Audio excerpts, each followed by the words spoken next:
Hello and welcome. This is Eye on Africa. I'm Mariam Saab here with the top stories tonight.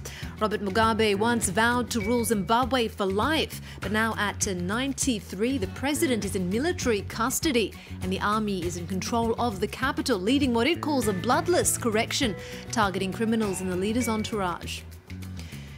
The UN extends the mandate of a peacekeeping mission to the Central African Republic. 900 more troops will shore up security as sectarian violence increases the risk of ethnic cleansing. And relief for Congo's humanitarian crisis, the World Food Programme and the European Union to provide emergency aid to people affected by violence in the country's hard-hit Pool region. But first, Zimbabwe's President Robert Mugabe and his wife Grace have been put under house arrest by the military, who say the family are safe and sound. Now this after the army took control of the capital, Harare, and the state broadcaster in an overnight sweep, arresting Mugabe loyalists from within ruling party ranks. The African Union says the military has told regional leaders that it's not a coup, but rather a bloodless correction intended to unseat Mugabe after 37 years in power. France 24's Washington correspondent Philip Crowther spoke to the chairman of the African Union Commission, Musa Faki Mahamat. Here's what he said. Right now, the president of Zimbabwe is still in place, so I don't think for now we can say it's a coup d'etat. We insist that the army respects the institutions and the constitutional laws of Zimbabwe. SADC, which is the regional economic organization, has sent a team to Zimbabwe and they're now on the ground in Harare. We hope there won't be any bloodshed and that a peaceful solution will be found. Chairman of the African Union Commission speaking there to France 24. Well, a little earlier, our correspondent in Harare, Frank Chikaware, gave us this update. The chairperson of the regional bloc, the Southern African Development Community, South African President Zuma has dispatched a delegation to Zimbabwe to try and mediate between President Mugabe and the military. At the close of day, the military had removed the barricades from the parliament building that it had put to ensure that people do not pass through the country's parliament as well as the High Court of Zimbabwe. I must also mention that the former freedom fighters who fought in Zimbabwe's protracted war of liberation have also announced that there is going to be a mega rally this coming Saturday where they are inviting people from opposition parties, that is the leaders of opposition parties and all those who were expelled from the ruling parties to come and map the way forward on that particular day. But it is still not clear whether people who were loyal to President Mugabe are going to be part of this political gathering. Now, as you mentioned, there are mediation attempts underway. The army says that this intervention is only temporary. What might the next steps be here? Well, what we might see is a situation where President Mugabe will be forced to step down by the military, given the fact that the army chief is linked to fired Vice President Emerson Mnangagwa, who has issued a statement to say that he would come back to Zimbabwe in a few weeks following his taking to lead the Southern African country. So it points to a situation where the army is possibly acting at the instigation of the ousted Vice President. Well, let's now turn our attention, Frank, to Emerson Mnangagwa, the former deputy who was sacked by President Mugabe last week, which kicked all of this off, really. Where is he now in all of this? The last information that we got was that he was in South Africa, but we have been trying to locate him in South Africa to no avail. the people close to him that I've spoken to earlier on confirmed that Mr. Mnangagwa is still in South Africa, and he might be coming to Zimbabwe within the next 48 hours as Zimbabwe embarks on a new political dispensation.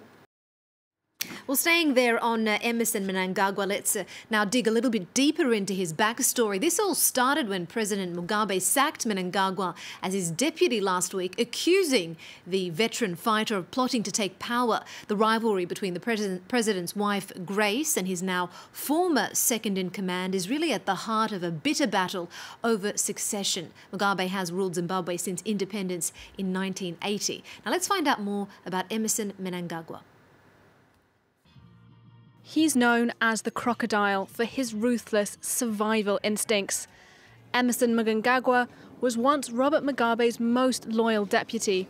I, Emmerson Mnangagwa, swear that I will be faithful to Zimbabwe. Deposed by the ailing president last week, he's now at the heart of a power struggle for who will next rule Zimbabwe. The unravelling of the accepted political order in Harare began last Monday when Mugabe sacked Mnangagwa to make way for his wife Grace to assume the South African nation's top job. That rankled the military and powerful veterans of Zimbabwe's War of Independence. They're staunch supporters of Mnangagwa, a former security chief. The rivalry between Mnangagwa and Grace Mugabe runs deep. In 1980, Mnangagwa tried to topple the president through a coup. He actually tried to wrestle power from the president. I have the evidence. Earlier this year, supporters of Mnangagwa said he was poisoned with ice cream from Grace's dairy farm. And last week, he was accused of plotting to take power through witchcraft. Having fled the country after his sacking, Mnangagwa is seen by some as ready to take the reins of power. France 24's Nadia Massi with that report. Let's now move on to some other news from the continent. The UN Security Council voted unanimously on Wednesday to prolong a peacekeeping mission to the Central African Republic by a year and add 900 more troops to that campaign. Now, this follows negotiations between France, which drafted the resolution, and the US, its biggest financial contributor. UN Secretary General Antonio Guterres requested reinforcements for MINUSCA, arguing that the mission is really struggling to shore up security as sectarian violence verges on ethnic cleansing. Thousands have been killed since fighting began in 2013, pitting mostly Muslim Seleka rebels against anti-Balaka, predominantly Christian militias. Let's hear from the UN commander in Bangui. The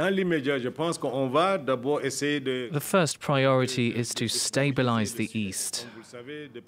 As you know, since May, there have been killings near Bangassou, Zemio, Kembe and Alindao.